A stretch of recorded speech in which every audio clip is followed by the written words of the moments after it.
Hey folks, Matt from artoftheimage.com. G7X here, reviewing it, loving this little camera. I loved the G7X Mark II as well, but as we did in the last video, we discussed my 8 reasons why I am excited why you might want to buy the Nikon DL24-85 over the G7X or the G7X Mark II or the Sony RX100 Mark IV. And in essence, I even forgot about the 9th one, price, which should have been way up there too. But what I want to do here is look at the converse. I always try to give both sides, and this is the 4 reasons why you might want to consider the G7X or the G7X Mark II over the Nikon DL24-85.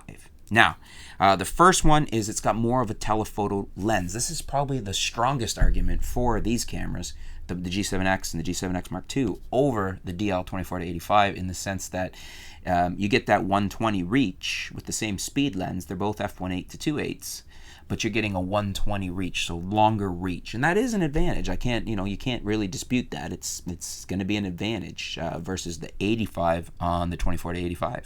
So that's number 1.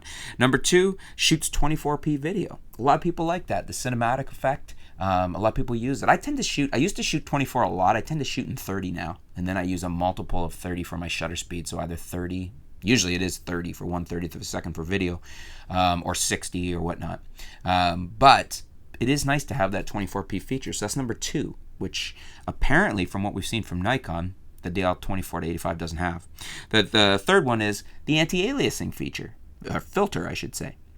Now, I gave this as an advantage to the 24-85 in my previous video, but it also could be a disadvantage. We could see some moire. I mean, admittedly, we haven't seen that really from any of the cameras that have removed the anti-aliasing filter, especially from Nikon, like the D800E, the D810, the 7200, the 5500. Any of them that have removed this filter, it doesn't seem to be a problem. It seems to just deliver much sharper images.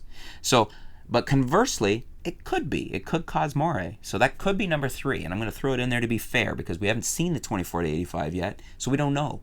But it could be a problem, or you could be somebody that isn't comfortable with not having that.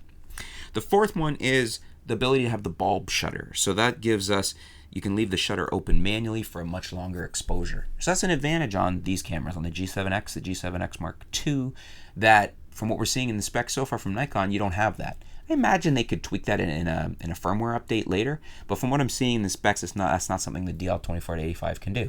So those are my 4 reasons why you still might want to consider the G7X or the G7X Mark II.